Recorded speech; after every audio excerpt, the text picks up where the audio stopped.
the way the senior minister characterized the issue is if we were in government or if we were in charge. But we weren't in charge, right? And in fact, he laid out an interesting analogy and sidestepped the issue that I brought up in the rally, which was raised by CNA. No Labour MP spoke up in August. And he countered by saying, no, there were 6 other PAP MPs who filed a question, 1 PAP MP filed a question. It puts into perspective the ratio of how many PAP MPs there are in Parliament and how many Workers' Party MPs there are in Parliament. The ratio isn't 1:6. It's closer to 1:9. And that's something that the voters have to think about very carefully.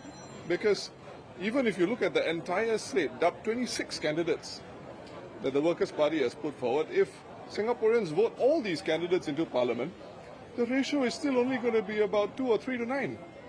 2 to 9, closer to 3 to 9. Government has enough space, enough leeway, enough focus to deal with the issues of today and tomorrow. On that note, SMB also said that voting in more opposition MPs could mean losing key ministers, yes. Which he said would affect Singapore's ability to handle crisis, manage the economy. One example is, of course, the PM guy. He says he's Yes. valuable to be. Yes.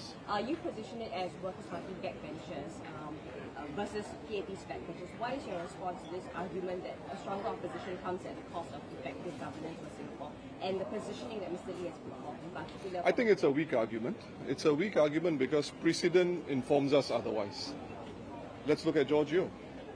I remember in 2011, I think it was Senior Minister, ESM Goh, who said, he's a core member of the cabinet, not just a cabinet member, but within cabinet there's a group of core members, and he was in the core membership.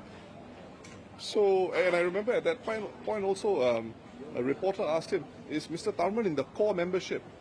And he said, no, Mr. Tharman is not in the core membership yet. So we know within cabinet there's a smaller group of people. And so I take that argument one step further, actually. George Yeo did not succeed in the 2011 elections. Did suddenly our foreign ministry lose its bearings? It did not.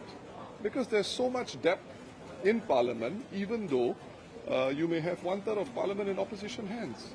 So I'm very surprised to hear these arguments. In fact, if you think a little bit harder about it, it just reflects on the PAP.